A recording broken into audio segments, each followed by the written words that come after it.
Hey, KTP member, ni chunga KTP member te na kato so inun ber tur ni te der maya kumsumli taking towa kan chal te pongala kanu patowa angai nom to lo ni ma se ka chu tak wang bang chu ma na kan frui tu de kan kumsumli chin KTP mang then ti ka Pathian Renthlei ni ka ria kumsumli baga somli hian ro pina tam takana ya nakin na heng chin na result tu la kangaya theih ni se chung kumin te chu asirugula activity ang kimatela la zir kim veka khatinga hun man kha nan tum tere nang ka ma se be se lo tugen hei pandemic in min noya kan nun phunga boya kan ti thin dan le kan che dan boya kan ei zon na tele thil sang hi a her dang lam hlen tura po ngai tur ane bekina member puit du tak te ma thuan soi cha kom le in ka ria ma se a thei si lo wa thei lo na chunin ram sang kan se ma te yan til poimo to pa ka ngai til pathum chu soi ka tuma kun kan la lo tu ra nga ya pakhat na chuan chei chun som hal zel mai nga bible chiar ani bible hi khongai takini chiar ta mangu bible hi poimo tu ani kan soi ya central KTP Thawhtan kan branch te kan bial te po in bible chiar chu te he kan tia bible chiar poimo dan he a rille poimo ji hi nakina nunin manga infetial tiang maya khongai in kan wang lai yan bible poimo ji hi mu fi tu mang hei chu Christian principle a chunin kan von nun tu ning ka ria thil tam takom bible nen ki mo mani ringot mai ni tunla hianin tunaya india ram han thil kheng langsar em mayoma chu kan trafficking garinga masai ka soi thonga constitution siam dang lamani ramin principle ne ya ain rel bola ain kai foina ta na poi mo me chu constitution ya chu ta chu ning kim o mani enge mo boyom se mo malang na turam se constitution ni nge soi enge du da ti ka te na ni phut me ni ram chu mi te inang pa ta kan engkol the tur tang kha na nga ya ka chu in traffica hey tu na america da po president an thanga an boy me ka ni ta chu tan en ma sak ber constitution thoni zera me na america ku ro pu ni to an ya bible be chain constitution kun siama tu na an chuan vor me and fundamental rights kan ti te judicial review kan ti te independence of judiciary kan ti ang chi zong so preamble of the constitution ti ko india ina a copy saktam a ko mani ti ang jonin magdo me chu britain le ireland constitution de po india hian a copy ya chu ta kari ru ro nam ka soi du lai tak zo hindu ram te kan soi in india hian bul thut nga chan constitution a siam nan hin a copy tamber so christian ram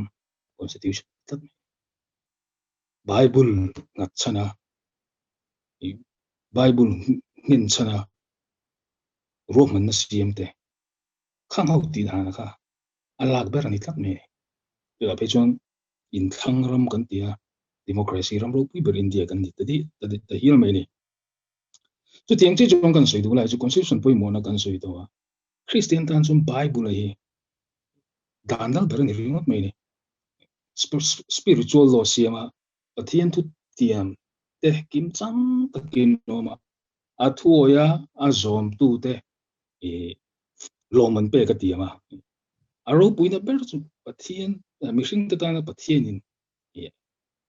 kan na siam chu chu ni tlat mai ni thil hrim a hian hei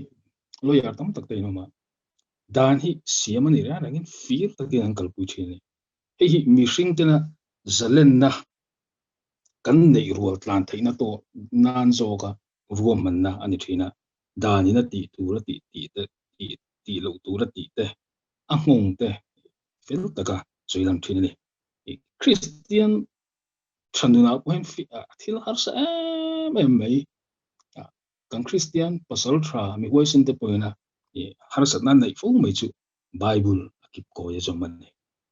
kanin hiala bible ti lo tu ti engka ti lo ti bor ber kana in sei to ti soni lui hay chắc thấy này amero chu kan hriat tu chu Bible hi Book of Life ni nun na bu ni he nun na bu ma wangin engkim mayoma Christian tra ni don chuan a then lai chu uvongin mo then lai chu rin thei ngai lo bel thei po ni lo tun lai hian Bible poi mo si le ro pui si le alo phun kim zi hi mi thim de an chaina sa hle ma ya kini chu kan van ne ya kan ban pha ka oma kan khoi kan chu nel the ne member cái member thế này là ít cần over đó ta chúng ta cần suy đoán lại Bible không phải chia tâm ngô chia ngồi ngô riêng lại anh em mà cần thấy to bên chia ngô cần mang ngang đi point đã chọn tham muốn nào mà có được nun na bu tian suy adik chiêm được này so bằng cho nên không ai tất nhiên Bible hi member thế hiện lâu lâu ngay bôi mồ rồi Bible chia đi thì khác bắt na cần suy đúng không ạ panina chuan rongbon na chungchang soi ka duwa KTP kan rongbon na ko kan rongbon na chungchang United States a ku Grand Rapids chuntia Michigan a ku an thil thleng ngai nom do mai oma in pakhata anu parek anoma chu mi sol pakhaten alu chila an thil ruk saka tum mani zana ni a bedroom alu ta pa ber chu alo mu do si to alo mu elo tunga mi sol chuan an TV ka on samte a han choya kalme ya tuma mase chupa chuanin an nu puya mo ti ni cher ka ilong mu ve to me ro ate ase mi sual khan khami thoman tria ka a flau khan TV pu chu tum ka khau ta zokin drawer a oisa nia hri ta kha alla ta zokan ni thama tan chok ta ni mase mi sual pa mi sual ina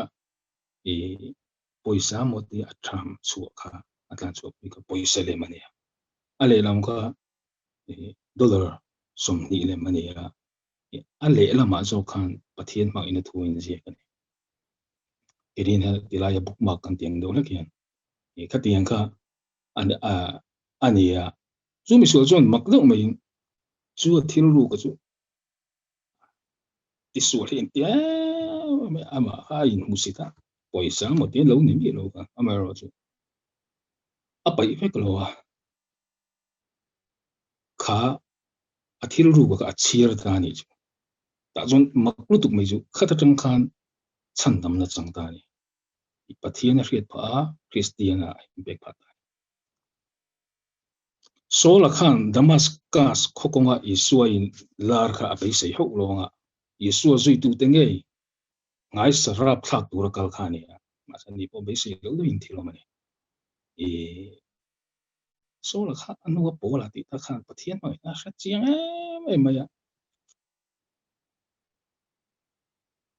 amak po ti thil pek ti na soi hila thil ti theina tho ziang a thon pek Pathian khoi na chu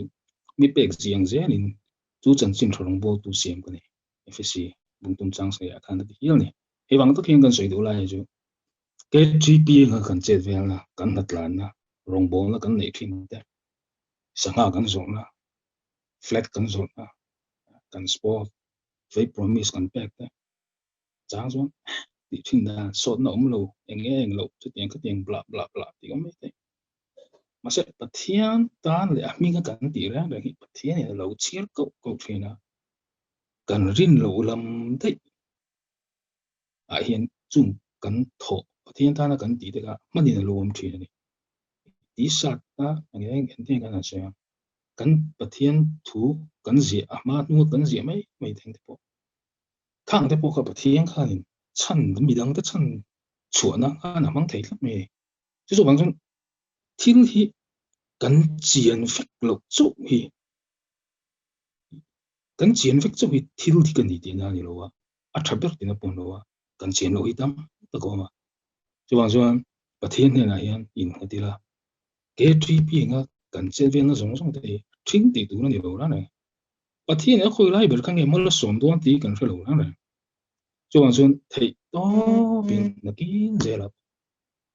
Isu rong bo na ke tri pi nga atanga kan ti te rombo na rim mai ate mo alien mo lo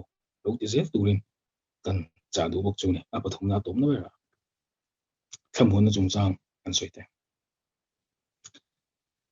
tunlai kan culture sem ma hian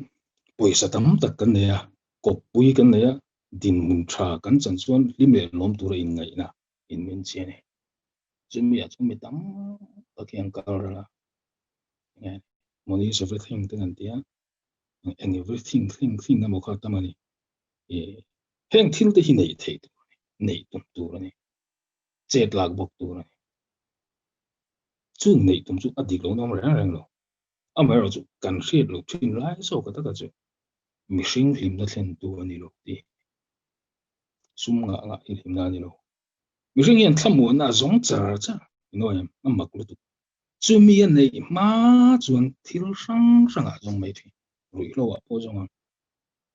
in ngai zon na po zong sum le pa ya po zong zin vei va po zong in khela po zong me amak lu mihring in ka zong khat me hey tunai a be jon social media platform te duk soi theina kan nei ni chang chong kan tu a kan ril ruam te clip film ho lo kan ri tui tho ra kan ril na te kan boina le har san te kan mang ai kan phau lang chi ti lo chom that na tam to ma kan van nei chu he zoom ma bo kan ni kan ni khom te mi tin hian thil dang zong ai du kan nei chu chung ril laman nun thamon na ni hemi tel lo hi chon limna tuan ting le security kan ti om thei lo a chang chon nge mo ari lo te limna kan mo anu kan ngui le eng mang tak tak kan nei thei lo he wang hian thamon na nei tumin chet kan la zui za oi makru to chon pathian ne na in rim na in nei ma chon eng ma thamon na tak tak in nei don lo chu kan che na ngai tu nu ai na poi mo zu ling ga pandemic ka lenga tlau om tan lau fu thamon na kan nei yam ti ke man hin zo tang mi na min ngai da na boi tu ni lo wa ka mel tha mo ka mel chi mo ka pat ka pal ya na mo ka ngau ka hang lo ni lo wa sum nei le nei lo ma ni lo wa heng the ti la hin pathian thar rang nei min siam to poi mo number 1 na chu thamon na kan yam ti lai hi poi mo in ka ya hey pathian ne na in rem na in nei ma chun eng ma thamon na tak tak ni don lo su thamon na chu sei fi mai thei po ni lo wa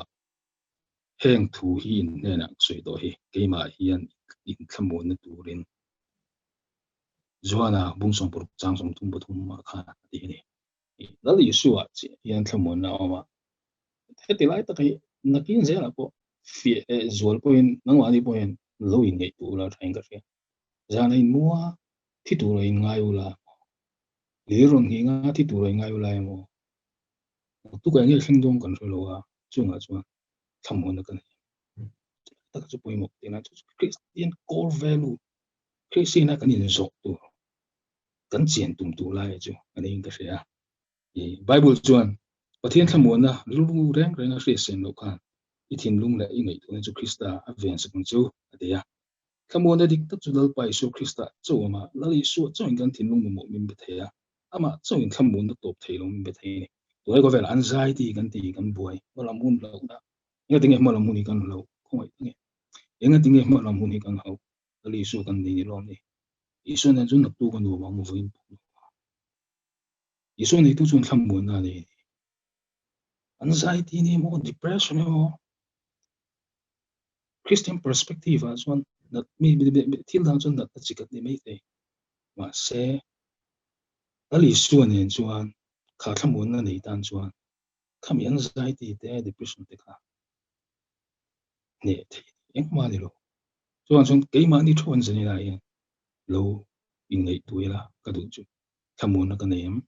ti ha ke ma ni thu kan zo do ni alpa thu kan sei ta when some so was